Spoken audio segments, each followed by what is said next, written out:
تحت سابق وزیر اعظم نواز شریف بھی جلسے سے خطاب کرنے کے لیے اسٹیج پر آ رہے ہیں اور اب ان کی جانب سے بھی باقاعدہ خطاب کا آغاز کیا جائے گا۔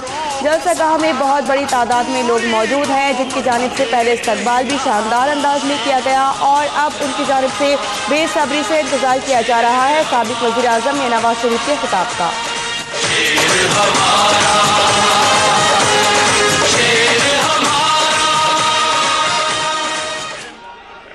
بسم اللہ الرحمن الرحیم۔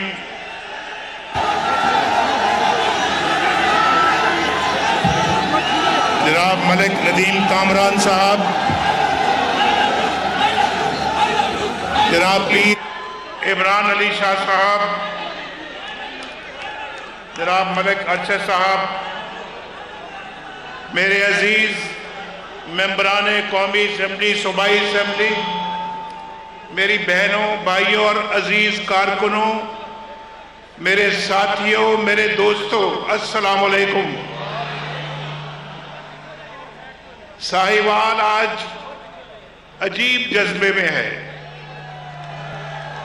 مجھے دیکھ کر نشہ آ رہا ہے، نشہ۔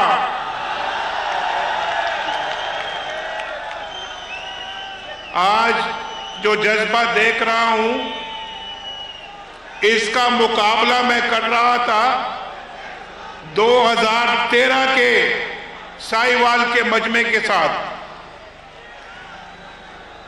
اور مجھے بڑی خوشی ہو رہی ہے کہ جذبہ وہ بھی بہت زیادہ تھا، لیکن آج آپ کا جذبہ اس کو بھی مات دے گیا ہے۔ مجھے ایسا لگتا ہے مجھے کہ نواز شریف کا پیغام ووٹ کو عزت دو کا میسج ساہیوال کے گھر گھر تک پہنچ گیا ہے۔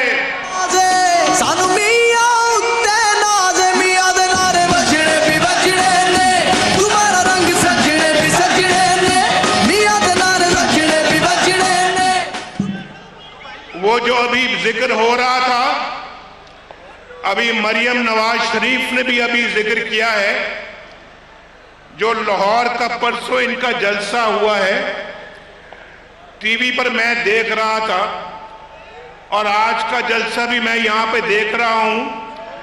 اس کا جذبہ بھی دیکھا، اس کا جذبہ بھی دیکھا۔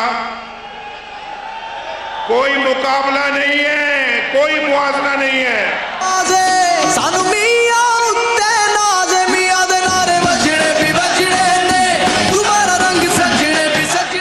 وہ ایسا لگا مجھے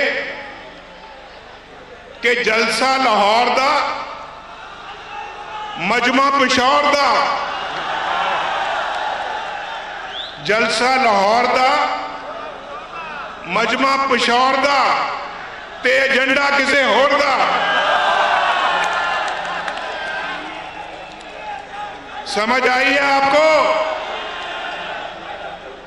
یہ تو ایسے ہی ہے بھائی، ایک منٹ بیٹا، ایک منٹ۔ یہ تو ایسے ہی ہے کہ میں پشاور میں جا کے جلسہ کروں اور میں لاہور سے بندے ساتھ لے کے جاؤں، یا میں چارسدہ میں جلسہ کروں اور ساہیوال کے لوگوں کو ساتھ لے کے جاؤں۔ آپ کی دال نہیں گل رہی لاڈلا صاحب، آپ کی دال نہیں گل رہی۔ آپ پہلے بھی فیل تھے اور اب تو آپ کچی بھی فیل ہو گئے ہو، کچی فیل ہو، کچی فیل ہو۔ یہ مجھے بڑی پرانی باتیں یاد آ رہی ہیں۔ کچی فیل کہتے ہی نہیں کہتے، بولو حضور۔ آپ تو کہتے تھے میں نیا پاکستان بناؤں گا، جا کے پشاور میں دیکھو، پشاور میں دیکھو کون سا نیا پاکستان بن رہا ہے۔ پشاور ٹوٹا پھوٹا ہے، سڑکیں اکھڑی ہوئی ہیں، کچرا پڑا ہوا ہے، اور کوئی ترقیاتی کام نظر نہیں آتا پشاور میں۔ اور باقی کے پی کے جو ہے اس کا حال تو اس سے بھی برا ہے. اور یہ کہتے تھے جناب ہم 50,000 میگا واٹ بجلی پیدا کریں گے. پوچھو آج اس سے جو کل 11 نکات ایجنڈا پھر لے کے آیا ہے، اور تو پہلے 13 نکات ایجنڈا پچھلے 5 سالوں کا بتاؤ اس میں تم نے کیا کیا ہے. 11 نکات کی پھر بات کرنا. 50,000 میگا واٹ لے کے آؤں گا اور بجلی کی قلت کو ختم کروں گا. اس نے کہا تھا لوڈ شیڈنگ ختم کروں گا. پوچھو کون سی لوڈ شیڈنگ تم نے ختم کی ہے؟ لوڈ شیڈنگ اللہ کے فضل و کرم سے آج پاکستان کے اندر الحمدللہ مسلم لیگ نون اور نواز شریف نے ختم کی ہے. اور دہشت گردی کو کس نے ختم کیا پاکستان میں؟ اللہ تعالیٰ معاف کرے. دہشت گردی کو ہم نے اس کی آنکھوں میں، بھائی یار آپ کیوں باتیں کر رہے ہیں یہاں پہ؟ یہ بھائی بات سنو، بھائی خاموش ہو جائیں، خاموش. یہاں بھی خاموش رہیں آپ. دہشت گردی کو ہم نے اللہ کے فضل سے ختم کیا. کراچی کو دوبارہ وہاں پہ امن قائم کیا. سی پیک کو ہم پاکستان میں لے کے آئے اور پاکستان ترقی کی بلندیوں پر چلا گیا. لیکن نہ جانے یہ بدقسمت لوگ یہ پاکستان کے ساتھ کیا سلوک کرتے ہیں. اچھے بھلے چلتے روشن پاکستان کو پھر پیچھے کی طرف دھکیلنے کے لیے پورا زور لگا دیا. نواز شریف کو ڈسکوالیفائی اور نااہل قرار دے دیا. بھائی نواز شریف آپ بتاؤ سائیوال کے میرے بھائیوں بہنوں، نواز شریف ملک کی ترقی کے لیے کام کر رہا تھا یا نہیں کر رہا تھا؟ سائیوال کے اندر یونیورسٹی بن رہی تھی یا نہیں بن رہی تھی؟ سائیوال کے اندر میڈیکل کالج بن رہا تھا یا نہیں بن رہا تھا؟ یونیورسٹی بھی بن گئی، میڈیکل کالج بھی بن گیا. یہاں بہترین یہاں پہ اور ادارے بن گئے. موٹر وے یہاں سے قریب سے گزر رہی ہے. ایک طرف وہ کراچی کو جاتی ہے ملتان کو، دوسری طرف لاہور اور اسلام آباد اور پشاور کو جاتی ہے. یہاں سے کوئی 30 کلومیٹر کا فاصلہ ہے. اگر دوبارہ آپ نے نواز شریف کو منتخب کیا تو میرا آپ کے ساتھ وعدہ ہے کہ ایک منی موٹر وے یہاں پہ بڑی موٹر وے کے ساتھ ملے گی. دعائیں دیتا ہے وطن کا ہر غریب، دعائیں دیتا ہے وطن کا ہر غریب. ہمارے سب کے دلوں کی دھڑکن نواز شریف، ہمارے سب کے دلوں کی دھڑکن نواز شریف. لیکن بھائی آپ ذرا پیچھے آ جائیں، پیچھے آ جائیں آپ. بھائی آپ بھی ذرا پیچھے ہو جائیں، پیچھے ہو جائیں. میرے بھائیوں، یہ جو فیصلہ نواز شریف کی نااہلی کا جو آیا ہے، آپ اس سے متفق ہو؟ جو متفق ہے ذرا ہاتھ کھڑا کریں. جو اس فیصلے کو مانتے ہیں کہ درست فیصلہ ہے ہاتھ کھڑا کریں. اور جو سمجھتے ہیں کہ یہ فیصلہ غلط ہے، نہیں ہونا چاہیے تو ہاتھ کھڑا کریں.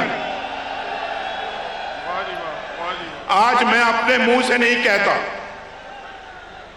میں اپنے منہ سے نہیں کہتا، آپ سے پوچھتا ہوں آپ سے، کیا نواز شریف نے پچھلے 4 سالوں میں، 4 سال میں پرائم منسٹر رہا ہوں نا، پچھلے 4 سالوں میں کیا ایک دمڑی بھی کرپشن کی ہے؟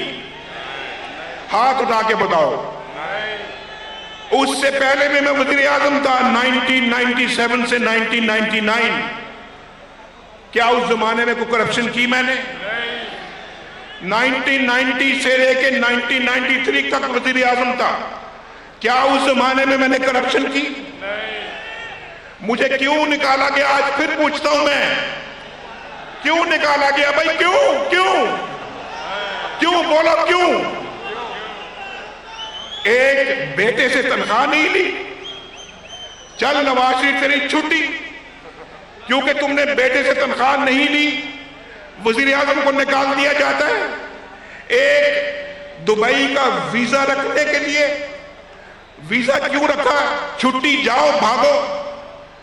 بھئی وہ جو اربوں روپے کھربوں روپے کھا گئے ہیں، جو پاکستان کا روپیہ آپ کے خون پسینے کی کمائی لوٹ کر لے گئے ہیں، ان کو بھی کوئی پوچھنے والا ہے؟ جو حاجیوں کا مال کھا گئے ہیں، یہ حاجیوں کا مال